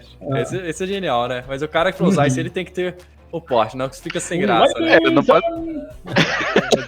tem que ser... Tem que dar a entonação do ladies and gentlemen. E aproveitando que a gente tá Aproveitando que a gente tá nesse gatilho de nacionalidade, etc. Bruno, você comentou que você chegou a morar fora e tal. Eu queria saber a opinião de vocês. Eu sei que tem a questão da moeda, né? E vai sempre pesar muito, né? Mas vocês, o que vocês preferiam? Se você tivesse a opção, tá? Não tivesse essa questão do desbalanceamento do salário, etc. Tal. Vocês preferiam continuar no Brasil, ganhando em moeda estrangeira e tal, ou ir para o exterior, ganhando na moeda do país, mas ganhando muito bem também? Só pra gente entender, assim, será que vale a pena continuar no Brasilzão por conta do salário que dá a diferença aqui? Ou será que vale a pena se arriscar no exterior, mesmo que você não tenha o mesmo padrão de vida, etc? O que vocês acham? Essa pergunta é difícil, ó. Ficou mudinho ali, ó. Eu acho que o Bruno tem mais experiência que nisso do que eu. O máximo que eu fiquei morando fora foi 3 meses. Nem foi nada a questão de trabalho, então eu nem trabalhava nela. Enfim, tava procurando emprego, não consegui, enfim, voltei. Longa história. Mas basicamente, particularmente, eu preferiria, se eu pudesse, talvez passar uns tempos em alguns países, vamos dizer assim, mas países também que tenham um custo de vida inferior, não tão grande, mas não onde eu estou trabalhando, entendeu? Trabalhar, por exemplo, para uma empresa americana, sei lá, morar em Portugal, morar na Grécia. Nômade digital, né? Ficar rodando aí. Eu acho isso muito bacana. Eu, infelizmente, não tenho essa possibilidade. Eu tenho um filho com uma ex-mulher e tal, ele não mora comigo, e eu fico muito tempo com ele. Tem as desvantagens você morar fora, que eu vi, pelo menos nesse pouco tempo que eu morei fora, pouco tempo, enfim, que é você tá longe da família, tá longe da sua cultura, tá longe de... Dependendo do país, às vezes você não vai ter um plano... se não tiver um plano de saúde, você tá muito mal. Tem suas desvantagens em relação a isso. Então tem vantagem e desvantagem. Mas se eu pudesse, vamos dizer assim, morar, sei lá, 6 meses num paísinho aqui, 6 meses, sei lá, nas Maldivas, 6 meses... Entendeu? Seria, pra mim, eu acho que isso é bem bacana, porque daí depois eu volto aqui, tô aqui em casa, tá tudo bem. Mas o morar no Brasil é muito bom, porque é a nossa cultura, é família, é amigos, todo mundo, tudo que você tem aqui. É casa, né? É casa, né? Você tá em casa. Tudo que você conhece, que você não precisa, enfim, se preocupar com nada. Você conhece, sabe as pessoas, sabe como as pessoas vão agir. Só que eu gostaria de passar um tempinho fora, assim, só não posso no momento. Mas eu tô aproveitando para pelo menos aí, quando sair de férias, ir para algum lugar desses assim, que aí é bacana. Massa. Cara, assim, na minha vida, eu sempre fui muito nômade, assim, né? Então eu morei em 6 cidades diferentes, em 3 países diferentes. Né? Eu dei um baita de um rolê. Caraca. E eu tava para ir morar no Canadá. Né, o que aconteceu foi que em 2019, né, em setembro de 2019, eu fui aprovado numa vaga no Canadá, né, e eu estava indo para lá, eu ia para o interior do Quebec, a província francesa lá, eu ia para uma cidade chamada Drummondville, tem 100 e poucos mil habitantes, 102 mil habitantes, acho. Né, e estava tudo acertado, mas daí veio a pandemia, né, aí ficou naquele negócio, vamos, aí compra a passagem, né, passa, né, 2 semanas, cancela a passagem. Né, aí compra de novo, passa mais 2 semanas, cancela o voo de novo. Aí eu desisti, né, e para ser bem sincero, eu acho que foi a melhor decisão que eu tomei na minha vida, foi ter desistido dessa vaga, não porque a vaga fosse ruim e tal, né, e já fazendo né, já dando a dica também para quem for morar, né, fora do país, cara, você vai morar no norte global, né, ou seja, Canadá, Estados Unidos, Europa, Austrália, basicamente, tu vai sofrer xenofobia, sabe, é uma questão de tempo, não é o seu quando. Né? Agora, entre isso e isso ser diário na tua vida, ou ser comum, ou, né, acabar interferindo na tua vida a ponto de tu querer ir embora, eu acho que é uma distância meio grande. Eu tenho amigos que são muito felizes morando na Europa hoje, nos Estados Unidos, no Canadá também. Eu só acho que para minha vida, por exemplo, não ia dar certo. Porque eu preciso muito de sol. Eu não sou uma pessoa muito de praia, mas eu preciso muito de sol. O Canadá não tem exatamente isso. Né? Como eu falei, eu morei no Uruguai, né? E eu vou voltar para lá. Eu tô só juntando dinheiro para comprar uma casa no Uruguai, porque ela é bem cara. A cidade mais cara, o Montevidéu é uma cidade mais cara que São Paulo. O Uruguai é um país mais dolarizado que o Brasil. Então, se tu vai no supermercado, por exemplo, aí tu quer comprar, sei lá, um saco de arroz, vai estar lá o preço em peso e tal. Mas se tu quiser comprar um mouse, cara, um secador de cabelo, uma televisão, uma batedeira, um liquidificador, o preço está em dólar. Oh. O preço na prateleira está em dólar. Então, né, morar no Uruguai ganhando em dólar melhor situação dos dois mundos, né? Mas de fato, cara, tem uma cantora argentina, Mercedes Sosa, tem uma música dela chamada Solo le pido a Dios, né? Só peço a Deus, em que ela tem alguns versos que ela fala: desahuciado está el que tiene que marchar y vivir una cultura diferente. Né?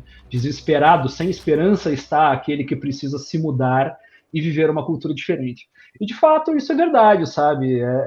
Por melhor que seja a tua experiência fora do país, nunca vai ser tua casa, entende? Porque tu pode estar lá morando há 20 anos e nesses 20 anos, né, tu te mudou com 20, por exemplo, e aí tá ali, né, 20 anos depois tu tá com 40 anos, com grandes amizades e tal, né, e ainda assim, cara, que tu tem esses melhores amigos, quando vocês vão, por exemplo, se tu te junta com amigos desse país, né, numa festa, eles vão falar de, sei lá, desenho animado que eles assistiam na infância, né, de coisas que eles viram na escola e que não é a tua realidade, nunca foi, entende? Então tu vai ficar deslocado sempre. Né? Por mais que o brasileiro seja fácil de se integrar, é um povo que todo mundo gosta exatamente porque não forma gueto, né? Então é um povo que né, o brasileiro chegou, o cara se mudou do Brasil para a Austrália, passou 3 meses, ele tá com uma namorada lá já tá trazendo os parentes, né? Agora, de fato, né, ficar no teu país é sempre muito melhor, cara. O que o Jean falou, é a tua cultura, são os teus amigos, a tua família, né? Então é muito mais fácil viver, né, num contexto que tu tá acostumado desde que tu nasceu, né? Isso é a menor dúvida. Eu particularmente, como eu falei, eu prefiro o Brasil, né? Eu tô me mudando para o Uruguai, porque o Uruguai é o Brasil que fala portunhol, então o Uruguai foi parte do Brasil durante muito tempo, né? Teve a cidade de Colônia do Sacramento, né, que foi o grande alvo de disputa entre Portugal e Espanha e Brasil, né, no fim das contas, e que, né, no final das contas os caras falaram não, o general Artigas foi lá e declarou a independência, botou os portugueses, os brasileiros e os espanhóis para correr todo mundo e criou ali o estado do Uruguai, né?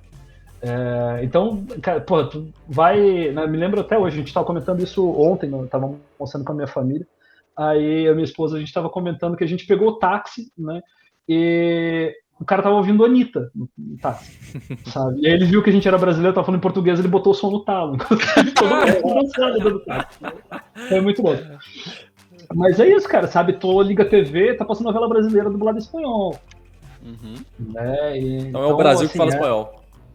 Cara, assim, pra quem é brasileiro, se mudar para o Uruguai, para qualquer lugar da América Latina é relativamente fácil, sabe?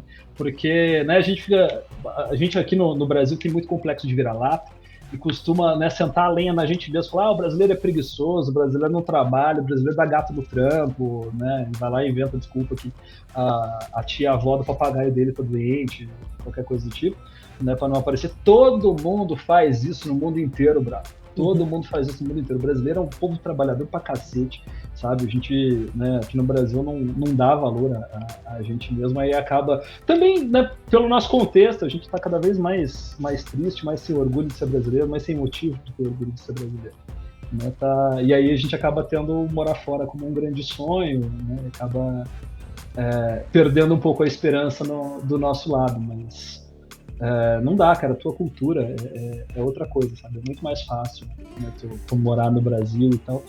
Como eu falei, no resto da América Latina funciona tudo igual, cara. Funciona tudo igual. Tem é tão igual assim, tipo, tem um amigo meu morando na Holanda, que ele diz que os 2 melhores amigos dele lá é um argentino e um uruguaio, exatamente porque quando ele senta para conversar com os amigos holandeses dele ou de outras nacionalidades, né, da Europa ali e tal, é divertidíssimo. Mas quando ele senta com os latino-americanos, ele fala, cara, parece que a gente é amigo de infância. Porque, tipo, todas essas barreiras culturais que a gente falou de fazer brincadeira, os caras não aceitar muito isso quase não existe, cara. Né? A cultura é muito próxima e, na boa, tu vai falar com um argentino, com um uruguaio, com um chileno, com um mexicano que tá lá em cima, todo mundo, por mais que não goste, eu, por exemplo, não gosto, mas todo mundo assistiu Chaves. Fechou, já tem assunto. Todo mundo viu Cavaleiro do Zodíaco quando era criança, então Dragon Ball, tudo, né? Então a nossa infância é muito. E assim, embora conheçam por outro nome, muitos deles conhecem, por exemplo, a Xuxa.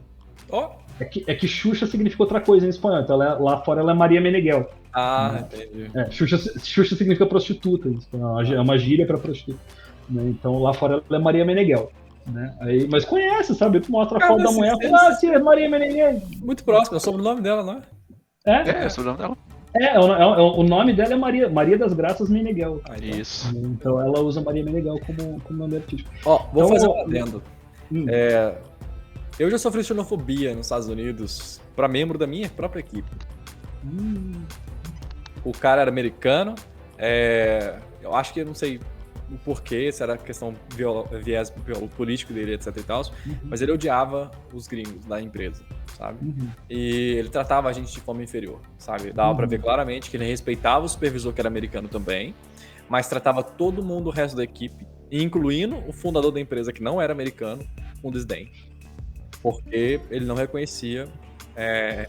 E não tem amor ao trabalho dele também, né? Porque o cara trata o chefe dele com Não o chefe dele, mas o chefe do chefe.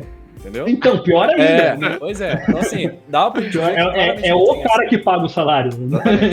Ele respeitava um dos caras lá que era britânico, que depois acabou virando chefe também. Eu lembro uma vez que ele me tratou com muita falta de respeito, dentro de uma reunião de equipe lá nos Estados Unidos, entendeu?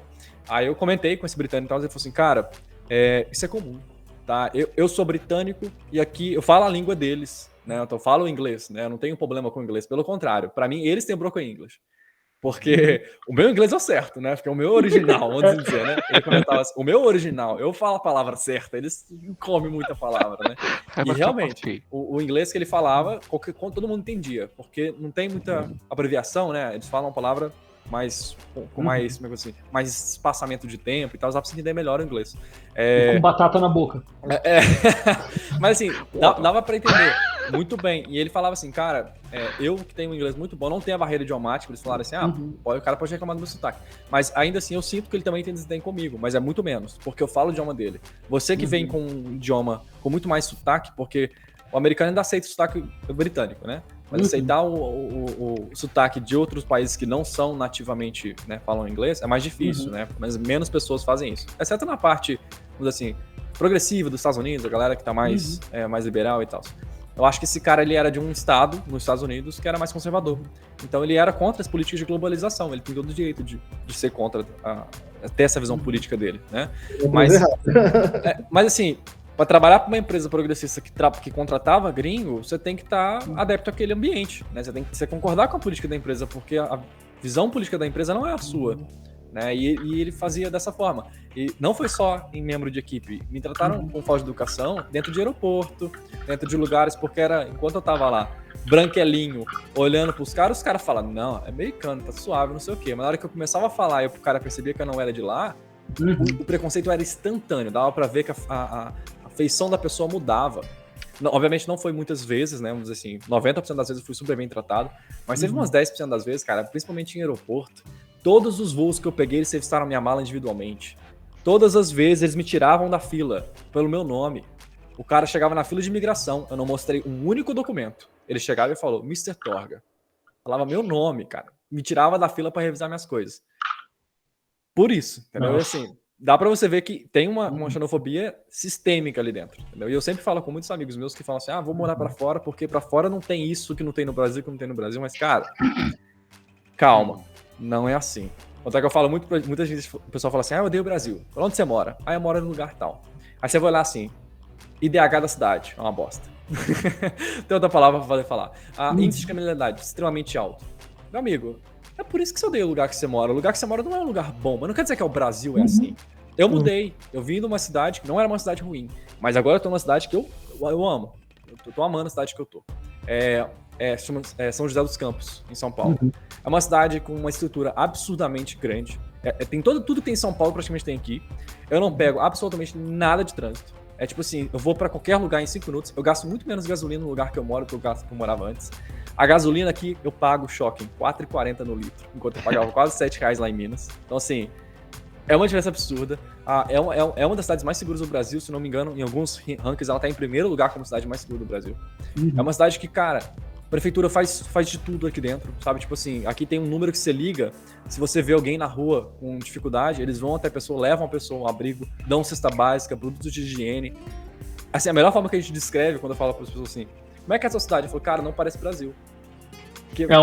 É um Estado bem gerido, né? O governo funciona, o Estado funciona. Funciona, o trânsito funciona, tem muito emprego. Assim, não é o que a gente tá acostumado quando o pessoal fala assim, Brasil é ruim, Brasil é ruim. Cara, calma, qual Brasil que é ruim?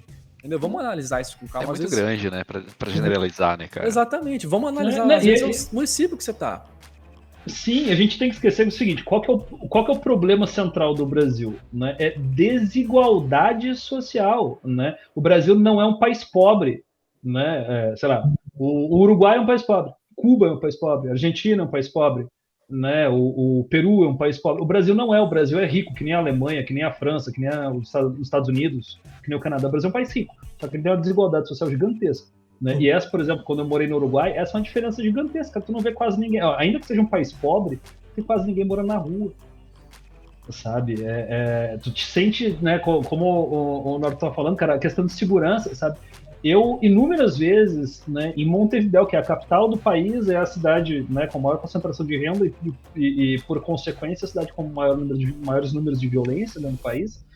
Inúmeras vezes eu estava sentado na porta da minha casa, na época eu fumava ainda, né, com um chimarrão na mão, um cigarro na outra, 3 horas da manhã, sabe? O pessoal na rua passando com cachorro, assim, sabe? Né, porque é seguro, porque a desigualdade lá é menor, sabe? As pessoas têm mais ajuda do Estado, etc. Então o negócio funciona. Né? Então, esse tipo de qualidade de vida varia de fato muito de onde tu vive.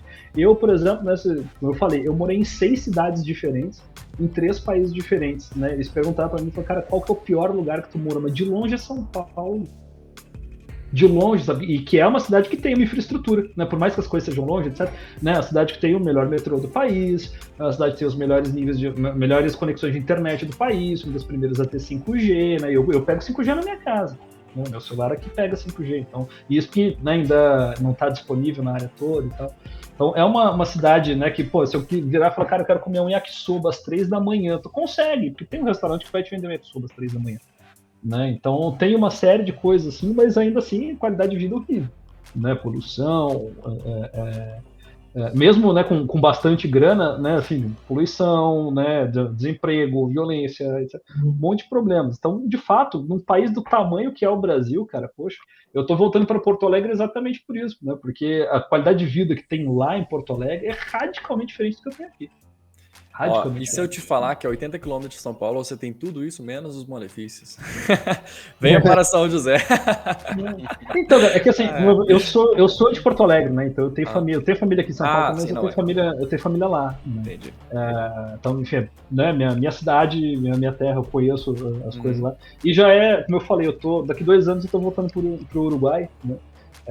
Já é meio caminho.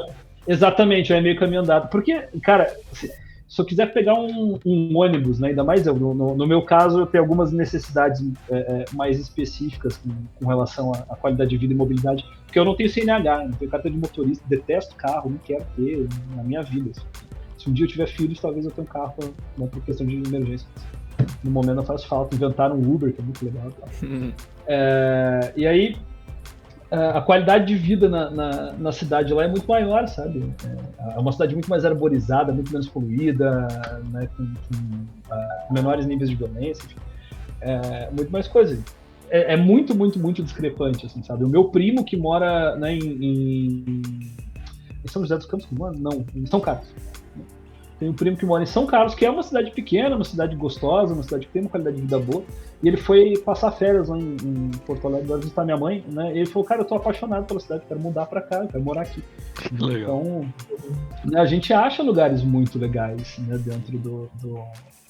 O meu ponto sobre, né, perguntar, pô, cara, mas tu gosta tanto de Porto Alegre, tu não fica em Porto Alegre, tu vai morar em Montevidéu, porque eu quero praia, né, e o Rio Grande do Sul tem muitas coisas maravilhosas, mas as praias do Rio Grande do Sul definitivamente não são a coisa mais feia que tem no estado, assim.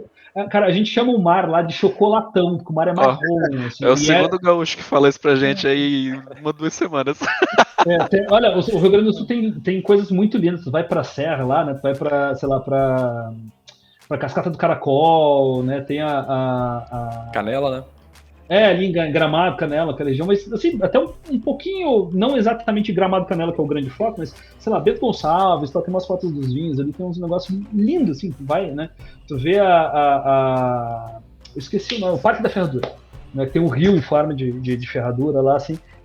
Montaram agora acho que um teleférico, se não me engano, lá em cima da serra, e aí tu sobe no negócio, fica completamente suspenso, assim, né? E aí tu tem aquela vista linda e tal, e maravilhoso, mas as praias do Rio Grande do Sul, cara, sei lá, é mais feio que bater na avó na noite de Natal, assim. É feio, cara, e o mar gelado, marrom, sabe? Mas não dá pra ter tudo, né? Mas não dá pra ter Exatamente, tudo. não dá pra ter tudo. O estado é legal, mas né, o mar parece um Nesquik revirado.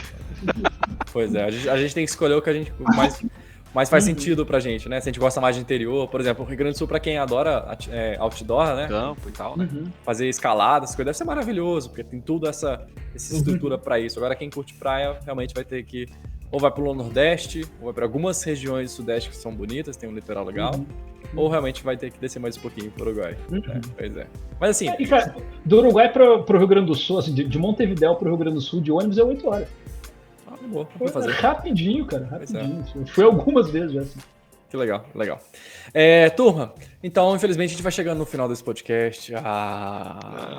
Acabou o podcast. Hora de chorar. Não. Nem falamos de PHP, não falamos de nada. Eu fiquei o podcast inteiro esperando eles me ensinar como é que faz o Hello World em Python, gente. Mas aqui a intenção do podcast era realmente dar a perspectiva das pessoas, desmistificar um pouco essa questão de trabalhar para o exterior, né? É isso aí. Talvez até mesmo, como a gente comentou aqui no final, morar no exterior, né? Se realmente vale ou não vale essa pena. Eu gostaria até de ter feito um adendo a mais aqui, porque eu tenho certeza que alguns amigos meus vão brigar por causa disso, quando eles verem esse podcast. Tem uma vantagem maravilhosa de você morar fora, assim, igual o Jean comentou, de ser nômade, de poder fazer várias coisas. E graças a uma estrutura muito boa na Europa, você consegue ter o passe de trem e você consegue conhecer a Europa inteira com o trem. Então isso é uma coisa que a gente tem que sempre falar, né, quando a gente fala de exterior, etc e tal, disso, porque às vezes você quer realmente conhecer muitos lugares de uma forma relativamente barata, né, porque nem sempre vai ser barato, e é interessante você fazer isso, talvez não para morar para sempre, né, mas talvez para passar um período, né, uns 5 anos, talvez você conheça tudo lá, e você volta para cá cheio do euro no bolso. Pronto para poder abrir um Outback. Por mais Outbacks nesse país. Trazendo a informação em primeira mão para a tristeza de geral, é o seguinte, gente. Hoje não precisa de visto para entrar na União Europeia, tá? Exatamente. Mas isso acaba em maio do ano que vem. Sério? A partir de maio do ano que vem vai precisar de visto para entrar na União Europeia. Caramba. Eita, pois é. Corram, gente. Quem quiser fazer essa vida de nômade digital aí tem alguns meses para ficar vivendo na Europa ainda. Pois é, infelizmente a globalização tá dando um passo para trás. Mas enfim, são as fases que a gente vive, né? Nem tudo são flores.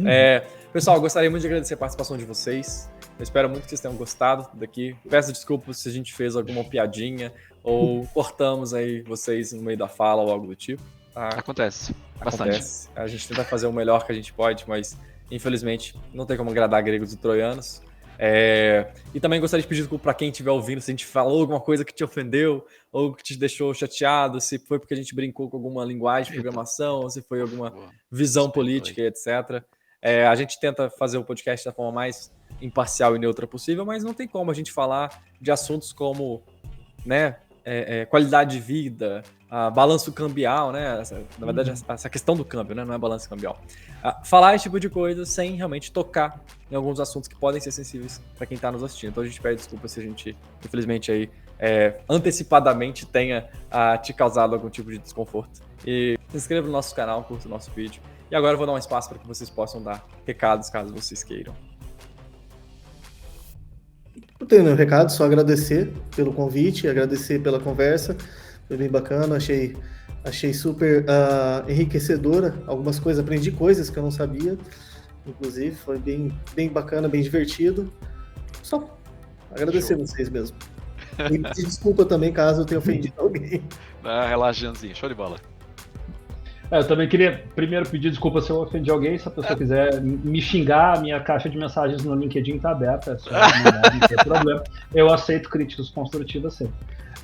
Queria também agradecer, foi um papo muito legal. Assim, acho que é um assunto muito do momento, embora, né, aparentemente tenha tido um boom há algum tempo atrás, mas ainda é um negócio que se manteve, né, relativamente estável. Continua sendo, né, uma oportunidade para muita gente aí, trabalhar remoto para estrangeiro, continua sendo bem, eu diria que na nossa situação econômica do Brasil hoje cada vez mais atrativo. Né? Então é isso, queria agradecer, e se alguém tiver, né, mais alguma outra dúvida, gente, eu sou meio averso a redes sociais, né, mas o LinkedIn eu tenho, porque senão eu não consigo emprego. Então, se alguém quiser, né, trocar uma ideia e tal, não sei o que, alguma coisa, é só procurar lá, Bruno Benfica no LinkedIn, Benfica com M de merda, eu falo assim porque ninguém esquece. Então é só procurar, né, mandar uma mensagem. Eu não sou um cara chato para aceitar conexões, não. Eu troco uma ideia numa boa. Se alguém quiser também mais algumas dicas né, enfim, como conseguir um trampo na gringa, ou, né, alguma dúvida sobre morar no exterior, alguma coisa do tipo, é só falar. Show de bola. Se quiserem também encontrar nas redes sociais, geralmente é Jean Delefrate, ou Delefrate para Instagram, ou LinkedIn, Twitter, enfim. É um nome meio diferente, então é meio fácil de me encontrar. Show de bola. Certinho, então, pessoal. A gente fica nessa e até a próxima. Tchau, tchau. Valeu. Até o próximo episódio. Valeu.